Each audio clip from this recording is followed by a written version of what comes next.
Well, welcome to chapter 16. You've made it to the last road, and we're going to end this journey by talking about change and stress. We're actually going to talk about your future. That's right, you have a whole future of change and stress ahead of you. That's depressing, isn't it? But don't worry, you only have another 50 or 60 years to endure until you retire. And take it from one who knows, when that retirement hits, the change and stress doesn't end. You just seem to have more control over it, and it's just not as intense as it once was. At least that's my take on it. But really, I wish you much change and stress in your future. Am I a friend or what? As I look back, change has for the most part been exciting and wonderful. The associated stress merely made the changes more memorable and meaningful. The best moments of my life all involved major change and significant stress. That's what life's all about. So wishing you much change and stress is wishing you great life experiences. Many people dread change and live in fear of stress. That's counter to the picture I just painted, but I guarantee that if you approach change and stress the way I have described, you will anticipate them more positively and cope with them much better. Change and stress are related and they happen. In this lecture, I'll give you a few examples of both good change and stress and bad change and stress, and I'm sure each of you can give me examples of both as well. I'll assert that thinking about something doesn't change it. Change is the result of decisions and action. I'll also assert that as it relates to change, every organization and even we ourselves are constantly engaged in trying to predict change and impact it to our favor. We will also discuss coping with stress by asserting control. That's my personal preferred coping method. This chapter offers great information and good tools to add to your leadership toolbox. And although that toolbox is not full yet, I hope we've been able to add some tools and also explain and clarify some of the tools you already possessed. I believe the self-assessments in the text should greatly add to that box if you took the time to complete them. They offer the opportunity to learn more about yourself. You see, you can't lead others if you can't lead yourself. And I don't believe you can lead yourself without understanding what makes you tick in some objective manner. And leadership is the key. Lead yourself, lead others, and change organizations. That done, your life and career will be a success regardless of how much money you make along the way. And in all honesty, I should point out that making money along the way doesn't hurt either. My hope for each of you is good life, good career, good money, and good luck. It's been my pleasure. Hope to see you in the future in another class. Chapter 16, Managing Change and Stress. From the title of this chapter, you would think that stress and change go together. You would think that stress causes change or change causes stress. I would say that both are true. Indeed, at times, stress causes change in organizations and in individuals. And certainly, change causes stress, at least to some extent, for all people. The company I worked for was going through some very difficult times. The world competitive marketplace was not kind to any participating company in the industry, and my company was also feeling the effects. Seemed that every time you listened to the news or picked up a newspaper, another company was downsizing or going out of business. We had our share of layoffs in the past, and they just hadn't brought us back to even, let alone prosperity. We were in trouble, and everybody knew it. You could just feel it throughout the organization. Everyone knew another layoff was coming. Now that's stress. My job was to facilitate the decision-making process around the layoff, what jobs would be eliminated, who would be laid off, etc., and to orchestrate the actual event. Yes, we use the word event, the layoff event. Not a pleasant event, to say the least. To this point, prior to my coming on the scene, the layoffs had been rather haphazard, and I decided that this one was going to be more orderly, compassionate, and directed. I thought it was important that the change was communicated to everyone in the same way and at the same time. In the past, the layoffs could have taken days to complete, and no one really knew how the message was delivered to the affected employees, let alone the employees who remained. Therefore, the importance of orderly and directed. Compassionate explains itself. The layoff would encompass a few hundred people from multiple departments and multiple locations. The night before the layoff, a meeting was held with all managers and executives, including the CEO, after normal business hours. Each manager was handed an envelope including the names of the affected employees and their departments and the necessary information. They received specific instructions as to how the meeting with affected employees was to be handled and how to communicate with remaining employees. They received instructions that the meetings to inform affected employees would begin at 8 a.m. and all communications should be concluded by 10 a.m. the next day. The individual meeting with each affected employee would last no more than 10 minutes. Employees would then be referred to outplacement counselors who were contracted by the company and who were on site. The counselors would assist employees in finding new employment and also help them through the transition. After the last meeting with affected employees, each manager was to meet with their remaining employees and explain the purpose and the reason for the layoff and that the layoff was finished. No additional employees would be affected. After all of this was detailed, the managers in the meeting received a training program related to how to handle the meeting, deal with employees, handle stress, both their own and the stress of others, and the importance of the employees meeting with the counselors. A change process that normally took days would be concluded in 2 hours, and it would be concluded in a compassionate manner. I should note that each meeting was relegated to 10 minutes for very good reason. Research has shown that the longer the termination meeting goes on, the more uneasy, angry, and depressed the employee becomes. The meeting often turns very negative and argumentative. Managers are not professional counselors, so it is important that professional counselors help the affected employees as soon as possible. The quicker the laid off employee can refocus to thinking about the future and job opportunities, the better they adjust to the situation. Spending only 10 minutes with a manager who knows nothing about counseling and as much time as possible with professional counselors was critical. Therefore, the 10-minute meeting was also part of being more compassionate. The next day, beginning at 8 a.m., the plan was executed flawlessly. The managers performed as directed and trained. It was a very efficient operation. That's an example of the stress in the market causing change. Oh, but there is something in addition that I left out of this story. You see, I too had people working for me who were affected by the layoff. I too had to conduct the dreaded 10-minute meeting. None of the managers who attended that evening meeting slept very well that night, and neither did I. The drive to work was longer than usual in the morning, and I had no stomach for breakfast. I conducted my first 10-minute meeting and sent the employee to the counselor and then went out into the hall seeking the next person on the list. I conducted that meeting and walked out into the hall once again, searching for the next person. All employees were lined up at the office doors and peering timidly around the cubicle corners, waiting for me to come to their place of work and marshal them to my office. As I walked past one young lady, I heard an audible sigh of relief. She believed she was safe, at least for the moment. It was pure agony for each and every employee.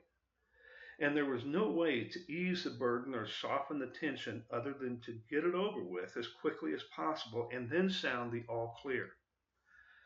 I finished my task, as did everyone else, and we ended the flawlessly designed and executed plan in hours rather than days. But we all still suffered through the inevitable task and the associated stress. Now, some of you may be saying, surely there was something to be done other than laying off so many people. I and the entire management team wish there was another alternative, but there wasn't. We made a decision to sacrifice the jobs of a few hundred to save several thousand. And it was the right decision and the humane decision. That doesn't mean it felt good or was easy, just necessary. Sometimes you have to do ugly things to change, and sometimes there's no way to take the stress away, but you can merely ease the stress. But even with the bad and ugly things, you have to plan. You have to plan to communicate the change to all affected. And sometimes all affected is much broader than those who are obviously impacted. The communication to the employees who were not laid off was just as important, and maybe more so, than the communications to those who were affected. I unfortunately have lived this scenario many times in my career, but I've also been a part of more positive changes than negatives in my career. Pay increases, bonuses, new products, new businesses, employee accomplishments, and on and on. And we tend to remember the very positive and the very negative. And we remember very small nuances and details of the negative and the impactful changes. I still vividly remember the sigh of that young lady and the faces of the employees waiting in the hall. I still remember that high stress level. Change has great impact on our lives. We all know that, and we all strive to be impacted by more positive changes than negative. You've probably heard that the only constant is change, and that's probably a perfect truth. Change is here, there, and everywhere, and thank God for change. Thank God tomorrow is not today. So change is good for the most part. There is not a guarantee that change is going to go in the right direction. We often don't even know what the right direction is. So if we are not used to change by now, we better get used to it right away. Although change bothers a lot of folks and garners fear in many, we have to learn to deal with it rather than avoid it. As for me, I like change. I find it exciting. My wife and I moved over a year ago, and that was our 14th move. 14 moves in 45 years. Now, do I love change or what? And I generally do pretty well with change. Now, am I a change wizard? Hardly. But I don't let the possibility of change my life. I realize that every decision, every action, every movement elicits change. Thought does not elicit change. Only decisions and actions create change. Think about that for a moment. Thoughts do not elicit change. Often those thoughts are transferred to our vocal cords and come out of our mouths as words, and those don't elicit change either. Many would argue that the problem with politicians today is more talk than action and nothing changes.